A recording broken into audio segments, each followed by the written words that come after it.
Para sa inyong dalawa, anong naging reaction nyo sa sobrang success ng Seducing Drake Palma?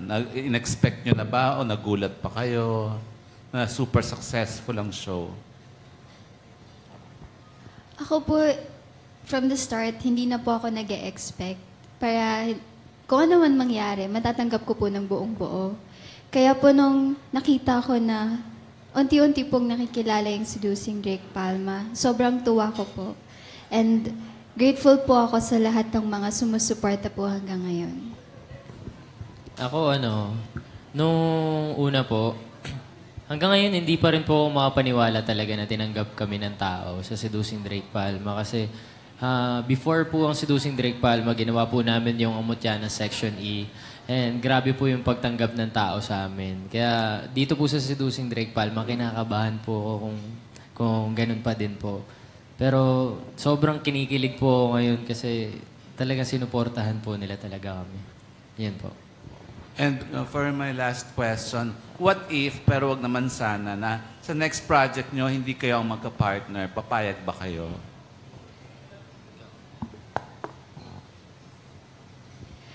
Medyo mahirap po yun sagutin, sa totoo lang.